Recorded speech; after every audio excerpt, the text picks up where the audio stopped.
बिस्मिल्लाहिर्रहमानिर्रहीम। अस्सलाम वालेकुम नाज़रीन, मैं काजी बिलाल हूँ और आप मेरा यूट्यूब चैनल देख रहे हैं।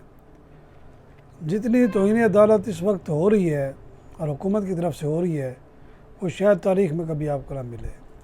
आज जो मरीम नवाज़ ने कल जो एक खिताब किया है जिसमें उन्होंने जजों को कहा है कि आपके ज़मीर जो है ना वो सौदा कर चुके हैं, आपका ये फ़ैसला जो है ये बदनीति पर मबनी है, एक हारे हुए शख्स को जितवाने की कोशिश है।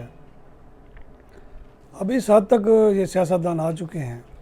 मेरा नहीं ख्याल कि ये कोई पॉजिटिव चीज़ है, बल्कि ये बिल्कुल नेगेटिव चीज़ है और इसका पहले मुल्क को पहले नुकसान बहुत हो चुका है। ये नून लीग का अगर ट्रैक रिकॉर्ड उठा कर देखा जाए तो इन्होंने सजाद अली शाह को भी इस तरह भगाया था। अब ये मुझे लगता है 8 जजों को भगाना चाहते हैं।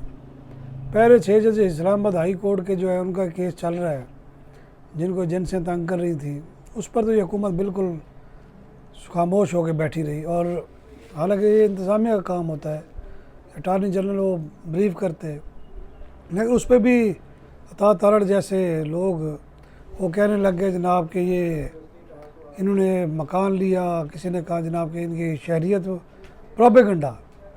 बात यह है कि अगर एक गैर कानूनी फ़ैसला है या आप समझते हैं इलीगल है तो आपके पास एक ऑप्शन है, आप जाएं अपील में।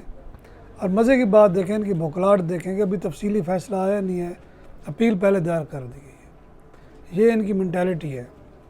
अब एक और बहाना देखें, कहते हैं जनाब के सुप्रीम कोर्ट में 2 महीने की छुट्टी हैं, 2 महीने बाद केस लगेगा। सवाल ये पैदा होता है कि आप क्या आसमान से उतरे हैं?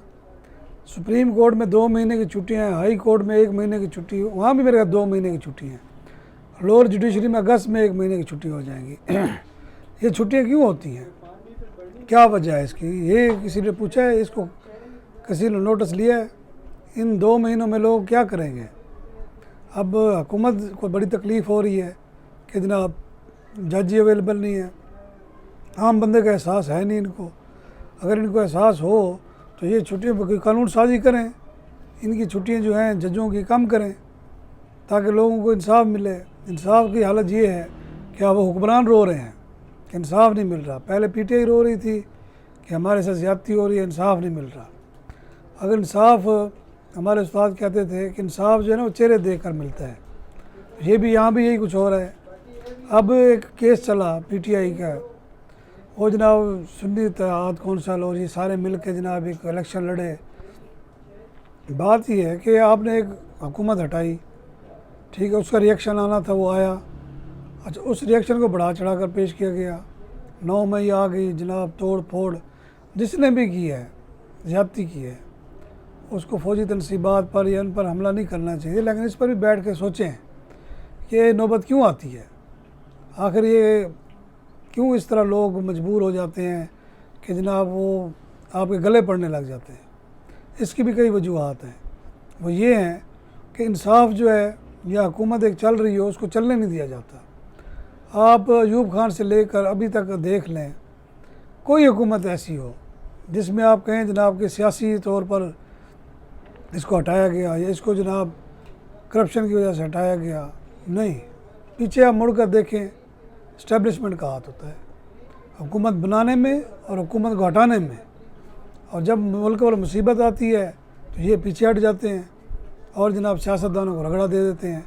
और हमारे सियासतदान इतने बेवकूफ़ हैं कि बार बार रगड़ा खाने के भी ये फिर उनके हाथों खेलते हैं और अपने आप को जलील करवाते हैं।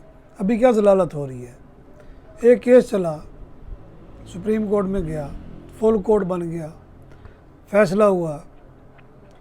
पीटीआई जो भी है जमात, या तो आप पहले किसी तरह जो इनके वज़रा हैं वो जो बयानबाजियाँ कर रहे हैं, और एडहॉक जजों की इनको एकदम ख्याल आ गया, और पहले पूरी सीटें को कर लें।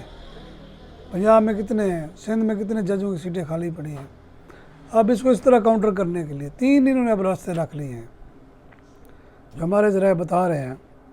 एक तो अपील इनकी रद्द हो जाएगी 100%। ये पहले कोशिश करेंगे कि एडहॉक जज लगा दें। अब एडहॉक जज और रेगुलर जज का क्या फ़र्क है, ये आइन में आप देख लें कि एडहॉक जज की वो सह नहीं है, वो अहमियत नहीं है जो एक रेगुलर जज की है। اس کے بعد کیا ہوگا؟ جب یہاں سے بھی پٹ جائیں گے تو انہوں نے ایمرجنسی لگوا لینی ہے، بلکہ وہ جو انٹرنیشنل رپورٹیں بھی آ رہی ہیں کہ اس ملک میں جلد از جلد ایمرجنسی لگنے والی ہے، اور پھر یہ آرمی چیف، اور میرا خیال ہے کہ ایکسٹینشن کی ان کو ضرورت ہی نہیں ہوگی، یہ پھر قوم کو کہیں گے، سلام پیش کریں گے اور کہیں گے اے میرے ہم وطنو، ملک کے بڑے حالات خراب ہیں، سیاستدان ناکام ہو گئے ہیں، لہذا مجبوراً ملک کی خاطر مجھے اقتدار سنبھالنا پڑا۔ یہ اخیر میں اینڈ ہوگا، پھر یہ 90% سیاستدان جیلوں میں ہوں گے، اور جو بے قصور ہوں گے ان کو